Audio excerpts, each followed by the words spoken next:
What's up, man? What's going on, man? Just working and stuff at home. You know, it's crazy. Yeah, I was doing a little strength and conditioning, staying ready, man. Might be having something coming up soon, so I got to keep this body right, man. I hear you. You know. All right, so let me do an intro, and then we'll get into questions and all. So this is Oh, let's Hammer. go. There we go. This is Hammer and Hank Lundy. He means business every time he steps in the ring. 31-8-1, 14 out. So Hank, again, thank you so much for joining. I really appreciate your time and all, for sure. Oh, love, man. I thank you for having me, man. Much love. Yeah. All right. So, if you let the viewers know, what part of Philly are you from? Oh, man, I'm from South Philadelphia, man. Philly. You know, South Philly. Man, it is crazy how you're able to stay 135 with all that good food down there. That is crazy. Oh, man, I'm disciplined, and I'm going to let everybody know because I want y'all to come test me, man. At the end of the day, I'm 36 years old, and I've been at 140. I only went up to 140 because a lot of guys went and fight me at 35. But Right. I'm still at 135 after 14, 15 years in the boxing game. I'm still down at 135. I may go up to 140, if the opportunity right. Like I got percent to fight with Crawford. You think Yeah. I'm gonna turn that down? Hell no. I went up. It is what it is. But that shows a lot of dedication and discipline. And I'm still at 135. Love it. What age did you start boxing at? I started actually. I walked in the gym at the age of 18. 18? Yeah, 18. I'm a late start. But I say I was a real good high school football star. My grades were okay, but they weren't good enough, to get a full ride in college. So they told my aunt we'll give him a partial scholarship, but if he come to camp and does well, we give him a full ride. My aunt had custody of me and my sister, and my one brother. So I couldn't go. So I had to find another way. And I told my aunt, I said, look, I found another way, send my sister to school, and I made it big in boxing. That's awesome. That's awesome. Were you an offensive player or were you on the defensive? I never corner, kickoff return, punt releaseman. I did everything. I never came off the field, man. I was that guy. That's really cool. All right, and then if you can remember about like amateurs and all, how many wind up having, and what was your record? I was 65-5, as an amateur, And one thing about it, I actually turned open class with 12 fights, I went out to the Eastern Trials, and then first it was the Golden Glove. Yeah. I cleaned up in Philly, and then I went through Virginia, Pittsburgh, and I went out to the Nationals, man. I came in second place, man. Wow. That was big, man.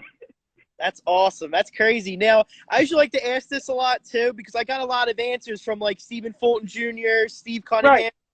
Right. So when did you know you were ready to go pro? Like, it didn't have to be your last fight, but, like, when did you know as Hank Lundy that you were ready to go pro? Well, I fought Card Doggin. And in that fight, I felt as though I won the fight. It was a good fight, but the score had a 15-20 decision. And everybody, that know boxing, a lot of people said I won, but we both from Philadelphia. He got the at-large, and, that was to become number one and get that money. That's what we young. Everybody wanted to get that, the Olympic money. Get that 1,500 for being number one. And I made it to number 5. So the top 4, you get a check. So what happened after that? I lost all hope and faith in the USA boxing. So I said, you know what? I got kids. It's time to make that money now. I hear you on that. Okay. I also like to ask this too. So my next two are like one of my favorite questions. Show that boxers aren't human and they ain't no robots going in and stuff. So, and also not to make you sound old, but on your pro debut, I was into my sophomore year of high school. Oh man. Damn. Man. So your pro debut fight was in Cape Cod Melody versus Steve Right. on July 27, 2006. So what were your Right. nerves like headed in? Like, was it everyday business, or did you have little chills and nerves? Well, I'm not gonna lie. That was my first professional fight. The headgear come off, your smaller gloves, your chin open.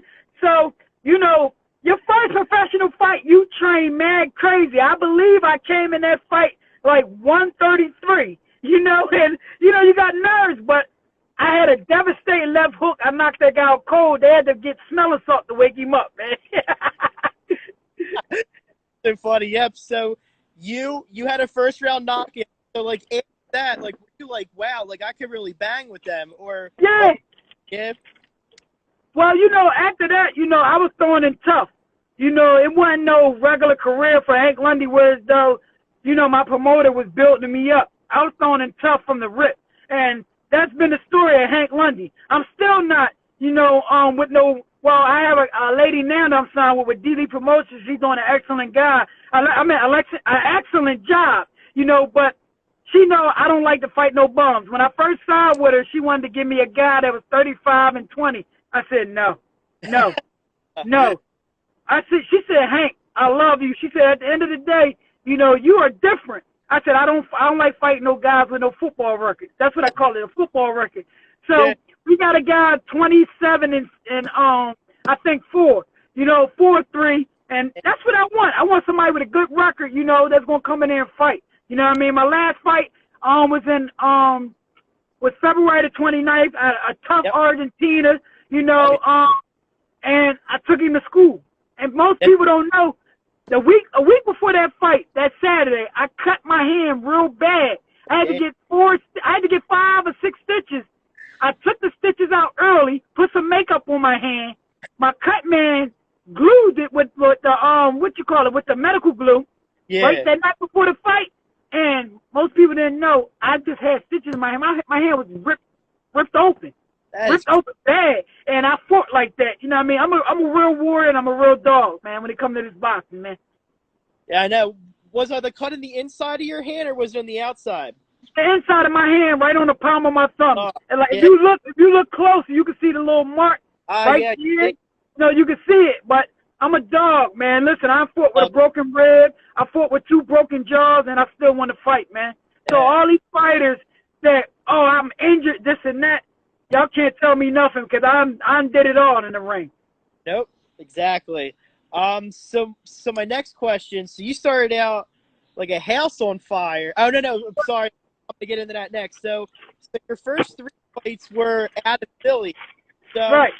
So your first fight was hard, 2006. Jesse, another knockout. But what was it like to have all your friends and family there to finally watch you fight in your pros? Well, I'm gonna tell you like this: is a lot of pressure too. At the end of the day, you got to train 10 times harder because you're gonna be trying to play to the crowd. And most fighters don't know that. Like when you fight in front of your family, you always got to train a little bit harder because you're not fighting, for you fighting in front of them, but it's actually, you put out a lot more because you want to impress everybody. So you got to be over the top in shape. So if you train 100%, you got to go another 100% being in shape because you want to impress everybody. So Sure. I always looked at it like that. I'm fighting in front of my family. You're going to be in front of everybody that you know. So you got to train 10 times harder. You burn up 70% of your energy and everything just getting prepared for the fight, knowing you in front of the crowd and everything. And then the other 30% is when you get in there. So you got to be over in shape when you fight in front of your hometown. It's a lot of pressure. It's a lot of pressure. And I would have probably make myself sick if I made a pro debut here. Right. I'd be able to do it. That's crazy. And then also on that card too, which was really cool. I'm actually gonna have him like around 6 was Gabe. So also Gabe Rosado was on that card too. Yeah, most definitely. That's why. Listen, in Philly, I tell Gabe this, because I knew Gabe Rosado since the amateurs. A guy that You know, he like Hank Lundy. Nothing was given. He had to take everything he had. Yes. So a lot of people may talk about Gabriel Rosado record or, you know, he's this and this and that. I respect him as a man and as a fighter because he comes from where Hank Lundy comes from. And everybody asks me, who's your favorite fighter in Philly? I say hands down Gabriel Rosado, man. Because at the end of the day, we walked the same path. We had the same struggles. Nobody had a name in our family in the boxing game. We had to make a way out of no way. So my favorite fighter in Philly, and I love all my Philadelphia fighters, but Gabriel Rosado is my favorite, man. Yeah, I'm gonna have to agree with you too. He is an absolute warrior, and like his fan base is here, like of course, but like people love him everywhere, which everywhere. Which is why him and a Daniel Jacobs fight, like probably later on in the year, is gonna be sick. It's gonna be awesome. It's gonna be the sight, and I got to be there because at the end of the day, you know, I know both guys. I was in an amateur with Danny Jacobs, you know, and yeah, you know, Danny Jacobs that year, I went out to the Nationals. He won it. Him and Danny Garcia, a lot of guys, you know what I mean? He won the Nationals. You know, they know Hank Lundy. And they know what Hank Lundy brings to the table, you know what I mean? But I was actually around with them guys, but I think I turned pro way before them guys. But, you know, when you ask them guys about Hank Lundy, they can't deny him because they know I'm a warrior, man, you know? They going to talk positive, man. Yeah, which is why I always respect you, Danny Garcia, and also Gabe. These are my top three out of Philly. Like just what you guys bring all the time. It's crazy. And in the ring, it's awesome. Appreciate it, man. No words, man. I appreciate it, man, because like I said, your hard work never go unnoticed, man. You know, somebody always looking at you, man. And like right now, they actually call me an OG in the game. I'm not aging. I look like I'm 20-something, you know what I mean? But, you know, I respect it because these kids, they look at me now. It's like once I was looking at all these top guys, and now it's funny. I'm the OG in the game, and I'm strong. You know what I mean? I'm still going, but learning a lot from me, man. So there's a lot of love and support coming from these Philly young fighters, man. I know. I love it. So my next one I got for you. So you started out with a house on fire. Your first night fight, you were 18-0-1 with 10 knockouts. Right. So I'd like to ask this because boxers, you know, they also go through a lot of ups and downs too. So your first loss was against John Molina Jr. So obviously that was your first loss, but you had it under control the whole fight. Right. So like, what were your nerves like? Were you like pissed off and throwing shit around in the locker room, or were you just excited to just move on and just get back into the gym and work on the next one? Right. You know, I'm gonna break it all down to you. What happened in that fight? You know, in that fight, you know, I had a manager, and before that fight, I only had one guy. His name Mike Pabani. That's my cut man. Okay. He's the only one to give me my food, vitamins, anything I need to put back in my system. My manager, he was assisting me to eat this fruit, drink this water. And, you know, my cut man, Jilly, he do all that. He been with me since the amateurs. At like 15 seconds of eating the fruit and all this other stuff, man, drinking the water, I start going to the bathroom. I lied to you not. I was throwing up bad. I had diarrhea. Bad, and I was throwing up. So all the electrolytes I had in my system were gone. And it came out when I came back to Philadelphia to get tested. I had food poisoning. Oh, did you really? Damn. I had food poisoning, and it came from that my manager I had poisoned me.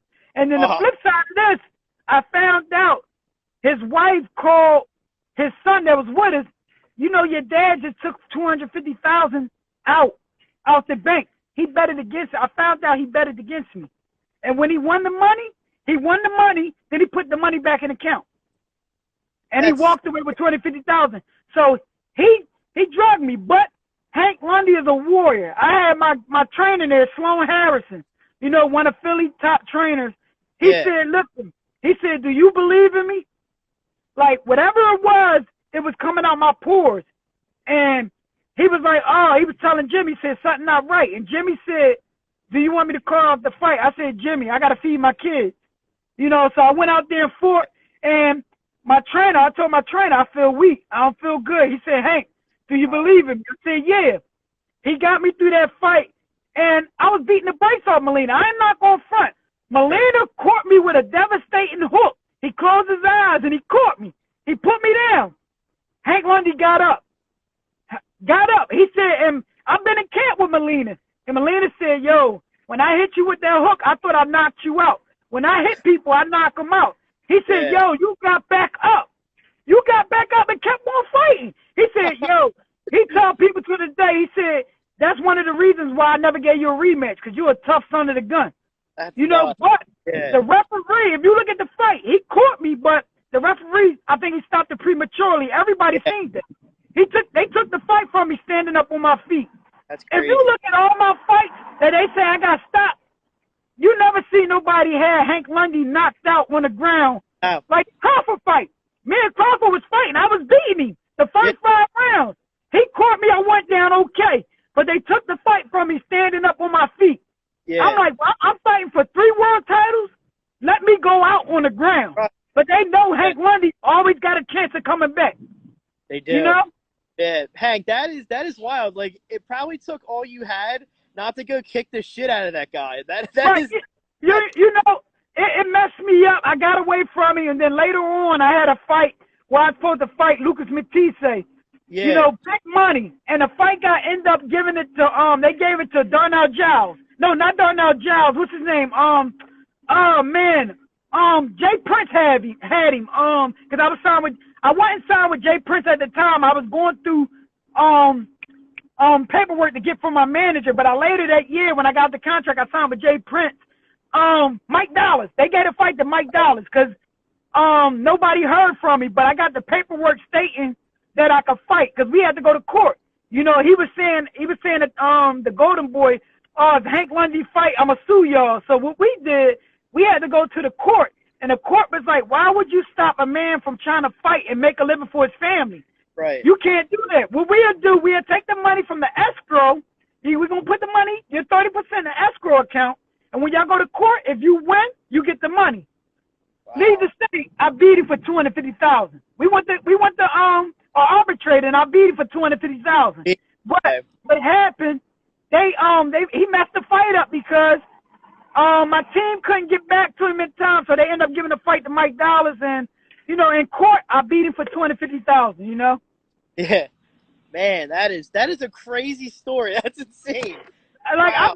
I've been through some stuff in this boxing game, but I never let it break me or you know determine who I am as a fighter. Because listen, I got 8 losses, but I'm gonna be truthful. I give John Molina his credit because you know at the end of the day he a fighter. But I tell him all the time, you know, you ain't getting. Yeah. I know, but I tell you know what? Being as though you're a man, we became friends. I respect it. I take the loss on my shoulder. And at Crawford, everybody else, I beat everybody else. Yes. You had a Zor. He fought Devin Haney. Devin Haney stopped me with a jab. I had to fight him in Russia. And he was on steroids. I knew it because we took the test. Whereas though the first fight, you know, he gave me step aside money. So they popped up on and tried to drug test me thinking I was on some drugs or juicing. And I passed the test, they sent me a big check. So the next job, we were supposed to fight a certain date. Then they stopped testing us. So I know what that's called. It's called depleting your system to get the steroids out of your system. So next thing you know, I went to Russia, and then they say I lost by 1 point. Mike Tyson was sitting at the fight. So when you're fighting in front of legends, I went to work on this guy. You know what I mean? Then he comes over here. You know, when it was time to take the drug test, he pissed out dark red blood and everything, and they kicked me out the room. I did a number on that guy, man. And, like, his eyes was closed, and they said I lost by 1 point, split decision. How you go to Russia, and they say the paperwork said I lost by 1 point in Russia? Yeah, then he come over here and for Devin Haney, he gets stopped with a jab. But like the commentator said, when he fought Hank Lundy, you know, he was much bigger. You know what I mean? He looked stronger. But when he fought Devin Haney, he was little. You know how it go, man. Like they got me. Of course. Crazy, man. So obviously we touched a little. Sorry, there's an airplane. Hold on. All right. I know. I'm sitting outside, and I live in the Northeast, so like I live by the airport. So there's always planes every 5 minutes. I got you. Yeah, so we touched a little bit on the Crawford fight. So Right. I usually do some film study and all on the fighters and all before I interview them. So how did that fight come about with Terrence Crawford? So you fought Terrence Crawford at a time where nobody wanted to come get that work from Terrence Crawford. Right. So how did that come about, and like how did you wind up getting offered that fight? See, at first I was supposed to fight a Golden Boy fighter. I forgot the bull, Gomez's son. The guy never make weight, you know. So I was already walking around at the weight, and they wanted me to fight him at 45. I said no, he got to come down to 40. You know. Matter of fact, I think he was like a 35-pounder or something like that. I was already down. I was walking. Matter of fact, it was 145. I was already walking around at 140. So I said, no, he got to come around. He got to come down. I was already training to get down to 135, so I was already down there. So I hold out, and then they want to try to give me enough money. So I said no. So next thing you know, I heard Crawford was coming to Madison Square Garden. I said, first of all, I know the boxing game. You got to have a draw on the East Coast to bring him in. Somebody's going to sell it out. Who's going to hype the fight up? No better than Hank Lundy. Right. You know, because at the end of the day, I believe everything I'm saying, and I believe what I'm going to do. So, you know, I knew I was going to get the call. And that thing was sold out. Within three to 4 days, it was sold out. Yeah, that's wild, man. Yeah. I also love the final press conference. Right. Of course, the number one goal for a fighter is to get under the other opponent's skin, and I absolutely loved how he shoved you, and then like right then and there, you probably knew that you had him because he went up. If you see me, I start laughing. He did. I start laughing at him because, you know, at the end of the day, you know, if you can get in the fighter head mentally, the fight gonna be easy. Listen, I went through all angles, man. I started talking about his girl, his kids. You know what I mean? You go all angles, and the fight, it showed he wanted to kill me, and I threw him off his game. And in the corner, if you look at the fight, his coach is like, what are you doing? They was cussing him out. I was cracking, and I hurt him. You know, but, you know, he's the bigger guy. Like, I know Crawford was a late starter, so I jumped on him early. Yeah. You know, in my corner, and I'm not going to lie, when I was orthodox right-handed, I had him. You know, it wasn't time to turn right-handed. I mean, southpaw yet. One of my coaches, he's not with me today, to this day, because of that. He said, everybody in the corner, they talked amongst each other. They said, listen, Hank, stay right-handed. You doing good what you doing. He comes against me. He said, listen, I think it's time to turn southpaw. You know, but I'm not going to blame it so much on him. But he told everybody in the city he didn't win because I didn't listen to him. Now, look, on the tape, we got it clear as day. They got you in the corner saying, oh, it's time to turn southpaw. I know he got the mic on. I know HBO listening to him. Oh, Hank Lundy's not following his instructions. All that playing in the back of my head. So when I did it, I was like, yo, I'm a fighter. I knew it wasn't time yet because I was beating him to the punch, orthodox. He couldn't get my timing. He underestimated how fast I was. So my punches were coming from all angles and awkward. I'm awkward, you know, so he couldn't deal with it. And, you know, I'm like, me being a fighter, I should have stuck to my guns and listened to the people that have been around me instead of the trainer I had because I feel as though he froze up on a big stage, which I've seen. He got nervous and he froze up. But all reality, I'm a man. I'm not going to blame it on him. Me being a fighter, I'm a vet. I should have held stuck to my guns, man. You know, I'm a real man, so I'm not going to just put it on him, you know, but I should have stuck to my guns and rocked out like I knew what I was supposed to be doing, man. Yeah, no, but I mean, overall, I mean, it was a great fight. I mean, unfortunately, the outcome, but you really handled him in there, though.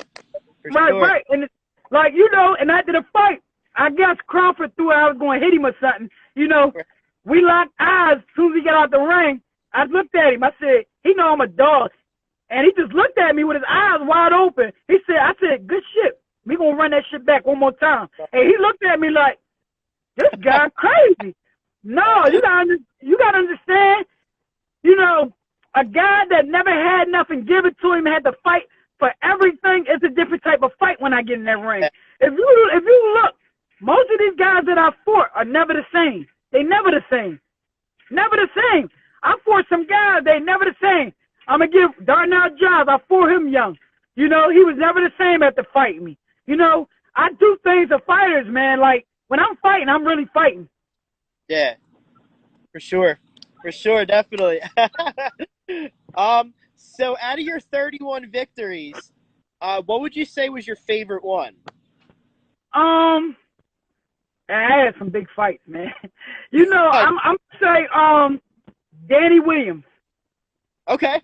Danny Williams, because I knocked out David Diaz, you know, and I took that as disrespect, you know, before the fight, where I seen on online he was set up to fight Marquez for $250,000.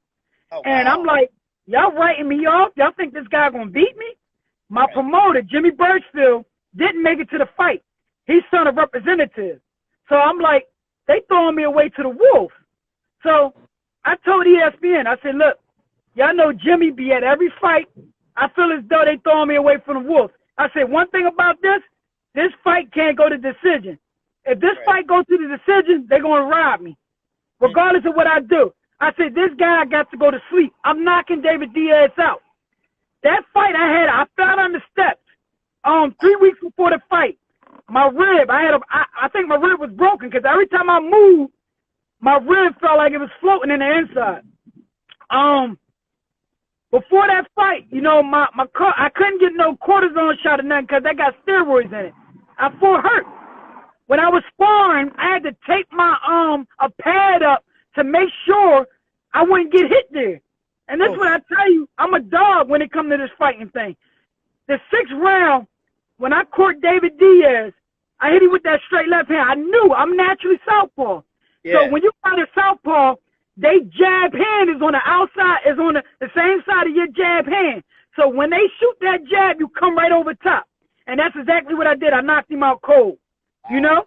And then after that, I knew my knockout, and Danny Williams had a knockout. And, he's this big puncher. I say, I remember Danny Williams in an amateur. He was fighting at 32. I was fighting at 41. I'm bigger than him. I gave up, man. I ain't going to fight. He caught me with a hook on my equilibrium. Yeah. I got up, and I looked at him. I said, excuse my language. I said, I'm going to fuck you up now. And I put on a boxing lesson. I think after that, the 3rd round, I broke his nose with a jab. And I beat him with a jab. And Teddy Atlas, he said, now this would show you how a fighter is, what's a real fighter.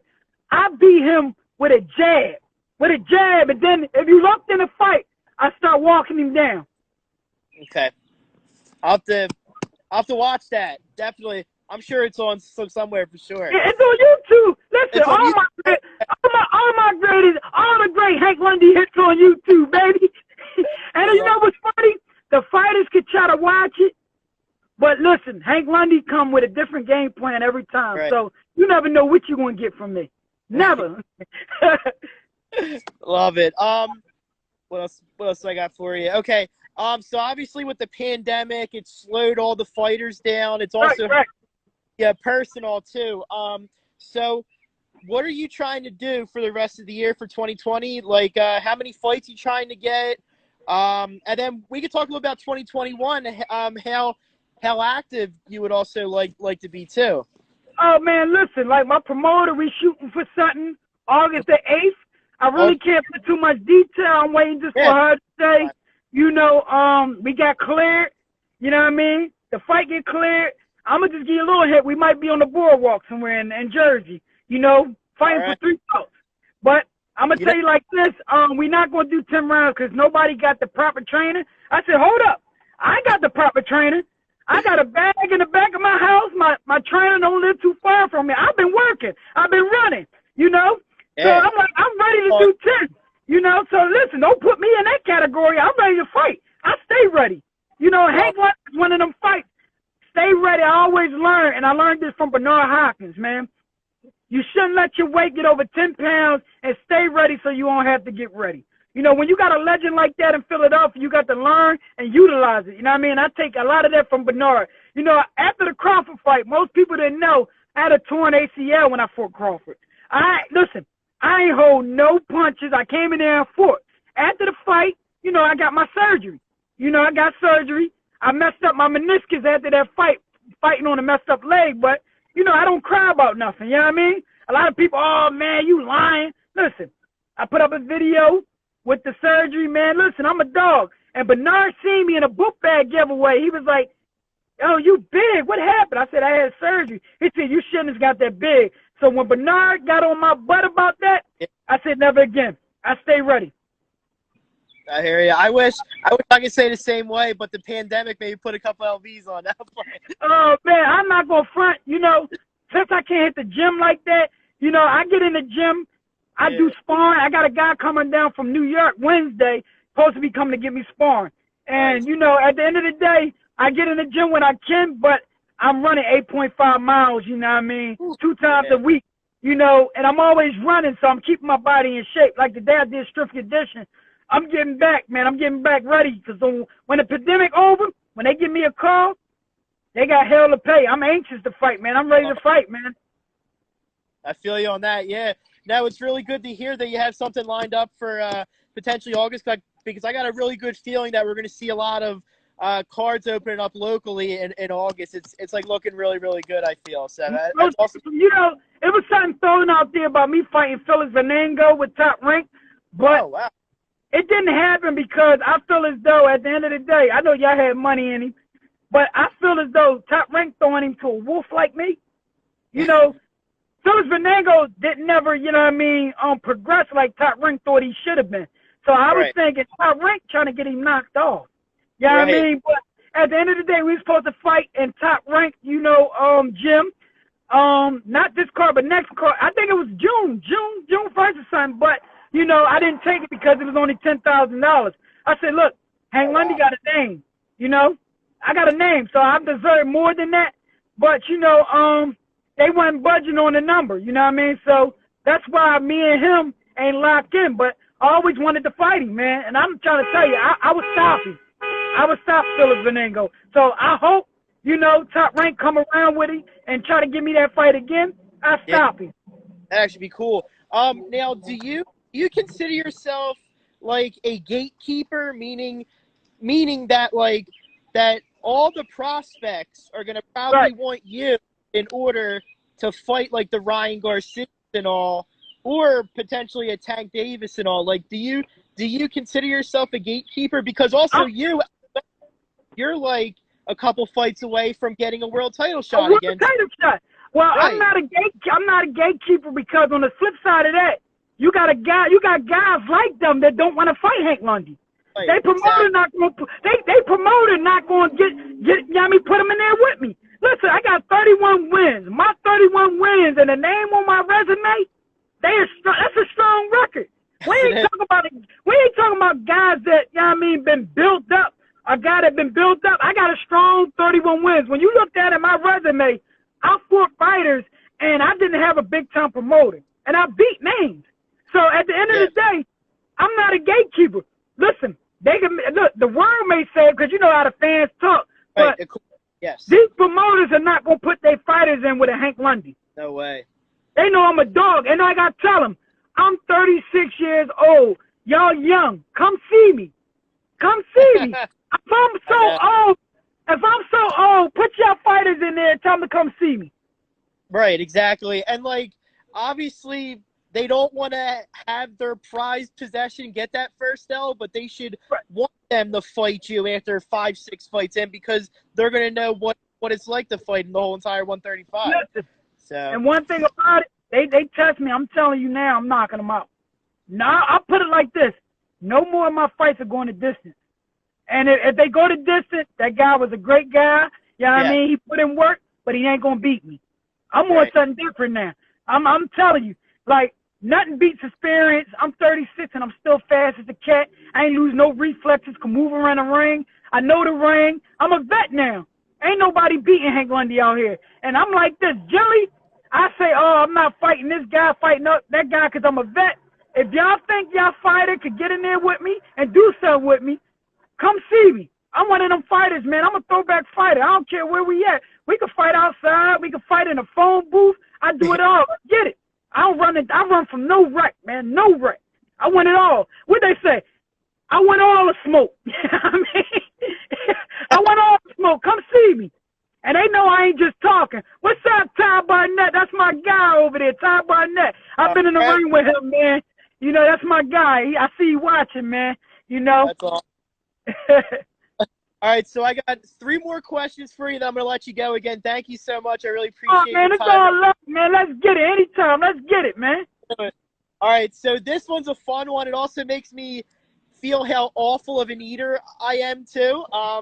So to give, like, a boxing perspective, so what are some of the foods that you have to cut out during training camp in order to make weight? Listen, my wife out there, you know, my wife's birthday, she just is outside. I'm glad she ain't outside to see this, because she be looking at me. I ain't going to front, man. I'm a cookie and milk guy. I love sweets. I'm not going to lie. When it comes to fights, man, I cut all the sweets out. Man, that's one thing my wife say. My dedication is crazy because I'm a sweet guy. I love eating sweets, cakes, you know, cookies. You know what I mean? I'm a sweet guy, so, you know, I always know when I eat that stuff, I got to work out 10 times harder. So through this pandemic, I had everything in my house. Cookies, look, I get the whole pack of cookies, and I sit there with the cookies and milk. My son had come over, the baby. He's 1 year old. He come in, try to dip his cookie in my milk. I look at him, man, you better get your sippy cup and dip your cookie in your own milk. You know what I mean? But I'm a sweet guy, but, you know, eating that, I know I got to work out 10 times harder, you know what I mean? So at the end of the day, I'm a sweet fanatic, man. I hear you. I'm the same way. Same way. All right, so I got two fun ones for you. It's actually been a lot of fun with these. So the first one is, if you could go out to dinner with 3 boxers, they could be living or dead, who would they be? And they're going to pay the tab, so what place are you going to go and eat at? I got to go with my boy Roy Jones. That's my guy. You know what I mean? Okay. I seen Joe Frazier, but I would like to get Joe Frazier in there to pick his brain about certain things in the boxing game. And one more. I would like to go with Gypsy Joe Harris. Ah, okay. Gypsy Joe. A lot of guys. Matter of fact, I'm a scratch. Roy. No disrespect, Roy. I'm sorry, but I would like to go with Gypsy Joe Harris.